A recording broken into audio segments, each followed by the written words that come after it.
सबसे पहले तो आप लोगों को बता दूं कि खेसारी लाल यादव आज लाइव आए थे और लाइव आ करके काजल राघवानी को इया मतलब कि रिलाई किए हैं, जिसको हम शुद्ध भाषा में अगर कहें तो इया मतलब कि रोस्ट किए हैं, एक्सपोज किए हैं कि एकदम तगड़ा जवाब मिल गया। मतलब इससे बेस्ट जवाब हो ही नहीं सकता है। और वो भी एकदम इनडायरेक्ट, डायरेक्ट जवाब ही, मतलब नाम भी नहीं लिए हैं, एकदम इनडायरेक्ट जवाब दिए हैं। समझने वाला समझ गया और नाम भी नहीं लेंगे। मतलब इसको एक कहावत से अगर हम कहें तो इसको कहा जाता है कि सांप भी मरा गया, लाठी भी ना टूटा, है ना।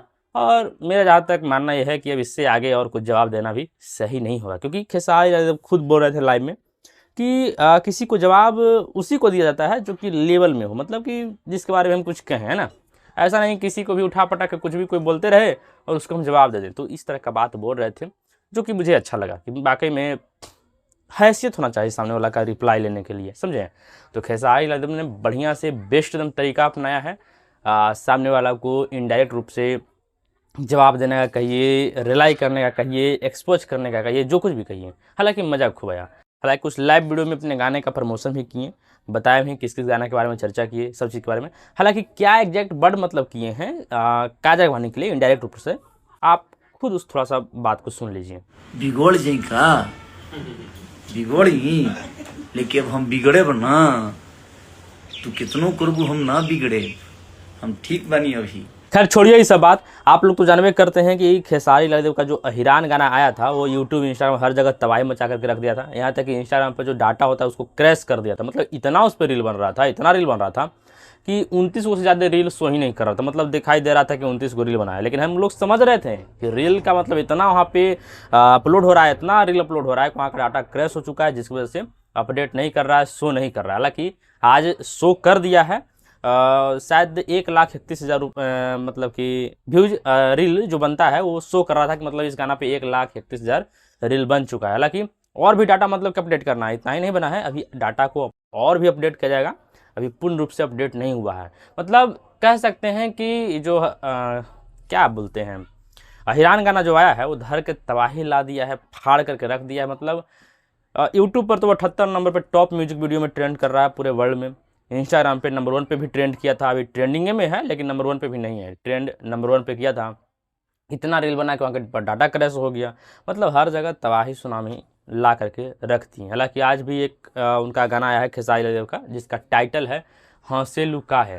हालांकि गाना का जो पंच लाइन है वो बड़ा मजा मतलब आ रहा है सुनने में, बहुत अच्छा है। मतलब कि कॉन्सेप्ट इसका बढ़िया है। हालांकि इसका वीडियो जो क्वालिटी है उसमें थोड़ा सा खास ध्यान नहीं दिया गया, उस पर और ध्यान देना चाहिए था। और जो म्यूजिक है उसको थोड़ा सा और मतलब कि चाँपना चाहिए था। मतलब ज़्यादा म्यूजिक उठा हुआ होने की वजह से लग रहा है कि खेसारी लाल और जो साथ में आवाज़ दी है उन दोनों का आवाज़, खेसारी लाल का तो नहीं लेकिन फीमेल सिंगर का आवाज़ थोड़ा सा दबा दबा लग रहा है, मतलब म्यूजिक के सामने। बाकी गाना का लिरिक्स और कॉन्सेप्ट बहुत बढ़िया है, बहुत तगड़ा है, बहुत मस्त है। हालांकि वो यूट्यूबर है जो इसके रिव्यू में ये कह रहा था कि नहीं नहीं ऐसा नहीं है, खास नहीं है, वो नहीं है। तो हम बता देना चाहते हैं कि देखिए गाना में कमी थोड़ा सा है, लेकिन उतना भी कमी नहीं है कि मतलब पूरा का पूरा इसको अथी कर दो। आप लोग समझ सकते हैं किसके बारे में बात कर रहे हैं। पहले वो खेसारी लाल के बारे में मतलब कि उनके ही नाम से अपना वो चैनल खड़ी किए हैं। फिर भी छोड़िए, जाने दीजिए। मेरा कहने का मतलब यह है कि देखिए हम झूठ मूठ का बात नहीं कर रहे, गाना ठीक ठाक है, बढ़िया है। आप लोग ईमानदारी से बताइएगा कमेंट्स में। कहने का मतलब यह कि थोड़ा सा वीडियो क्वालिटी में कमी कर दिया गया और म्यूजिक को थोड़ा सा हल्का चापना चाहिए था। मतलब हल्का मतलब कि उसको ये नहीं करना चाहिए था कि सिंगर की आवाज़ से ज़्यादा उठा होना चाहिए।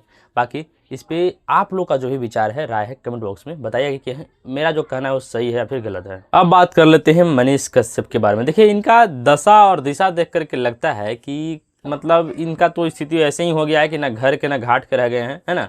सबसे पहले तो ये बिहार में आरजेडी पार्टी का इतना शिकायत करते हैं, इतना विरोध करते हैं कि इधर से इनका संबंध एकदम बिल्कुल ख़राब हो जाता है।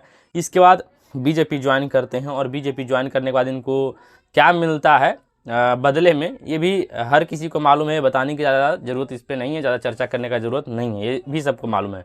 अब इसके फलस्वरूप ये क्या कर रहे हैं कि बीजेपी का खिंचाई करना शुरू कर दिए। आज लाइव आकर के या फिर एक वीडियो बनाया है जिसमें कह रहे हैं कि बिहार में नरेंद्र मोदी जी आने वाले हैं। बिहार के विक्रमगंज में शायद उनका रैली है, उनका मतलब कि वहाँ पे सभा है, वहाँ पे भीड़ लगेगा, लोग जाएंगे। तो मनीष कश्यप का कहना है कि आप लोग बिहार के जितने भी लोग हो वहाँ पे नहीं जाओ मोदी जी के रैली में, और अगर जाना है तो जो ले जाएंगे जो नेता आपको, उनसे पूछिए कि आप हमारे लिए क्या करोगी, हम आपको वोट देंगे तो आप मेरे लिए इलाज करवाओगे सही से अस्पताल में, जो ज़मीन उमीन का कागज मतलब कि गड़बड़ा जाता है उसको सही करवाओगे, मतलब तरह तरह का सवाल जवाब कर रहे थे। अभी विक्रमगंज में जो मोदी जी की रैली है, मैं आप लोगों से कहूँगा मत जाइए, भीड़ मत बनिए, भीड़ नहीं बनना है, मत जाइए रैली में। नेताजी लोग आए कहें कि चलो रैली में, बोलिएगा कि अस्पताल में इलाज कराओगे, बताओ, तब चलेंगे रैली में।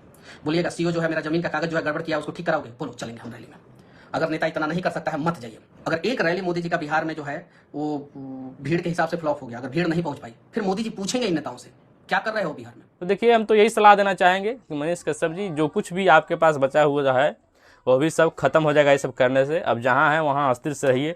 सबसे पहले तो आप गलती करते हैं कि निष्पक्ष की जगह किसी का पक्ष ले लेते हैं। आप कितना बढ़िया था, मस्त था कि आप एकदम निष्पक्ष व्यक्ति के तौर पे करते थे, तो हर कोई डरता था आपके आवाज़ से, हर कोई मतलब कि नहीं इसमें दम है।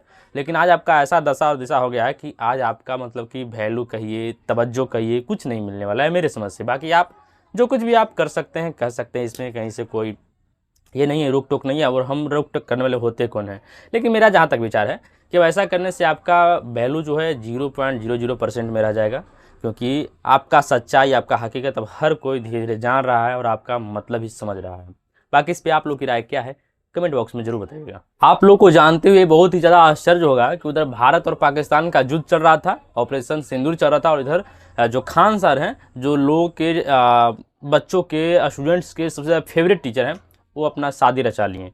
अब शादी रचा लिए तो मतलब एकदम चुपके से एक भी फोटो, एक भी वीडियो उनका अभी तक कोई शेयर नहीं किया है, वायरल नहीं किया है। मतलब बताइए कि कितना बढ़िया से सेफ और सिक्योर तरीका से वो शादी की है। इसकी मतलब दाद देनी पड़ेगी खान सर को कि मतलब बहुत गजब से मतलब काम करते हैं, मतलब एकदम सेफ तरीका से। इसमें मतलब बहुत ही मतलब इसमें एकदम सख्त व्यक्ति हैं खान सर, इसमें कहीं से कोई दो राय नहीं है। या आप यही बात से समझिए कि अभी तक उनका नाम के बारे में हकीकत क्या है, सच्चाई क्या है, किसी को सही से मालूम नहीं चला है, तो शादी के बारे में कैसे मालूम करवा देंगे, कैसे उनका कोई फोटो और वीडियो डाल देगा। बाकी वो खुद अपने क्लास में आज कह रहे थे कि हम शादी कर लिए हैं, उधर जब भारत पाकिस्तान का युद्ध चल रहा था तो हम इस पर शादी कर लिए, और लोगों को इन्वाइट और निमंत्रण इसलिए नहीं दिए हैं ताकि बहुत सारे लोग मेरे दोस्त फौजी हैं, सेना में बहुत सारे मतलब मेरे दोस्त हैं, रिलेशन वाले हैं, तो अगर हम किसी को इनवाइट करते तो वो लोग अपना रिश्तेदारी निभाने के चक्कर में आते हैं, या फिर कोई भी लोग मतलब आता तो ध्यान हम भटकाएं नहीं। हम सबसे पहले सोचें कि हमारे लिए पहले देश है, परिवार नहीं, पहले देश है उसके बाद परिवार। तो सोचें कि अभी इस पर कुछ चर्चा करना ठीक नहीं है। बाकी इस चीज़ के लिए खान सर को मैं मतलब बढ़िया ही कहूँ कि ठीक काम किए, है ना। हालांकि इसके लिए अपने बच्चों को कहते हैं कि आप लोग को हम 6 जून को इसका भोज देंगे, हाँ समझे, मतलब सभी लोगों को बढ़िया से खिलाए पिलाएंगे तड़ा तरीका से। तो जो कोई भी खान सर के पास पढ़ने के लिए जाते हैं या फिर अलग जगह भी हैं जाने के लिए चाह रहे हैं तो जाइए, और वहाँ पे दबा करके मतलब कि जो भी है खाना है, भोजन है, उड़ाइए, है ना, गर्दा को आरिए। बाकी खान सर को शादी करने के लिए या फिर शादी करने पर आप लोगों का मतलब कि कैसे उनको बधाई देना चाहते हैं या फिर क्या विचार है ना, इतना सेफ और सिक्योर तरीका से शादी करने के लिए, इस पर आप लोग अपना राय विचार कमेंट बॉक्स में जरूर बताइएगा। इधर तेजस्वी यादव और उनका पूरा परिवार टेंशन से गुजर रहा था, मतलब कि सभी के मतलब मन में या फिर दिमाग में टेंशन बना हुआ था, लोग प्रॉब्लम और परेशानी में थे तेज प्रताप यादव के साथ जो कुछ भी हो रहा था उसकी वजह से, या फिर जो कर रहे थे उसके वजह से। लेकिन इसी बीच उनके घर में एक नए मेहमान का आगमन हुआ है, किलकारी गुंजा है, यानी का कहने का मतलब यह है कि तेजस्वी यादव एक बार फिर से पिता बने हैं और उनको पुत्र रत्न की प्राप्ति हुई है। हालांकि अभी अपने बेटे का नाम क्या रखेंगे नहीं रखेंगे इसका तो अभी कोई डिसाइड नहीं किए हैं, लेकिन जब वो अपना फोटो शेयर करते हैं तेजस्वी यादव अपने बेटे के साथ तो उसमें लिखते हैं जय हनुमान, लिखने के बाद लिखते हैं लास्ट में जय हनुमान, और उसका वजह ये बताते हैं कि आज मंगलवार है, उसके वजह से मतलब कि बजरंगबली का कृपा मतलब समझ रहे थे। तो हो सकता है कि उनका नाम कुछ न कुछ इस संकट के बीच में आए हैं तो बजरंगबली से रिलेटेड ही होगा, ऐसा मेरा मतलब कि अंदाज़ा हम लगा रहे हैं। ऐसा कोई ज़रूरी नहीं है या फिर कोई खबर नहीं है, मेरा ये मानना है, अंदाज़ा है कि ऐसा हो सकता है कि मंगलवार के दिन नया मेहमान का आगमन हुआ है और जय हनुमान जब लिखते हैं तो इससे मुझे थोड़ा सा शक लग रहा है। बाकी इस पर सभी लोग बधाई दे रहे हैं, तेज प्रताप यादव भी अपने एक्स अकाउंट से बधाई देते हैं, उस पर वो ये खुशी जाहिर करते हैं कि मुझे बड़े पापा बनने पे एक बार फिर से बहुत ज़्यादा खुशी मतलब कि हो रहा है, और बधाई देते हैं। और बहुत ज़्यादा एक लंबा चौड़ा पोस्ट लिखते हैं, उसको आप लोग स्क्रीन पर देख सकते हैं। और एक और है मतलब इस पर आश्चर्य करने वाला चीज़ ये है कि जो बिहार के हमारे मुख्यमंत्री श्री नीतीश कुमार जी हैं, मतलब कि तेजस्वी यादव और नीतीश कुमार के बीच में इतना ज़्यादा मतलब कि चलता है, वाद विवाद होता रहता है, मतलब एक तरह से कह सकते हैं कि राजनीतिक दुश्मनी है ना, वैचारिक नहीं लेकिन राजनीतिक दुश्मनी होता है। तो उसके बाद नीतीश कुमार बधाई दिए हैं तेजस्वी यादव को पुत्र रत्न की प्राप्ति होने पर। तो ये एक दिखाता है कि नहीं, मतलब कि लोकतंत्र में यही अच्छाई है कि आपका वैचारिक मतभेद या फिर राजनीतिक मतभेद हो सकता है लेकिन मनभेद नहीं होता है, जो कि बहुत अच्छा चीज़ है। बाकी इनके घर में नया मेहमान का आगमन होने से सभी लोगों के चेहरा पे, सभी लोगों के मन में खुशी है। हालांकि इनका परिवार अभी थोड़ा सा दुख और परेशानी में तो चल ही रहा है, लेकिन इस बीच थोड़ा सा एक नया मेहमान का आने से हल्का फुल्का टेंशन परेशानी का कमी हुआ होगा। बाकी इस पर आप लोग की राय क्या है, कमेंट बॉक्स में ज़रूर बताइएगा।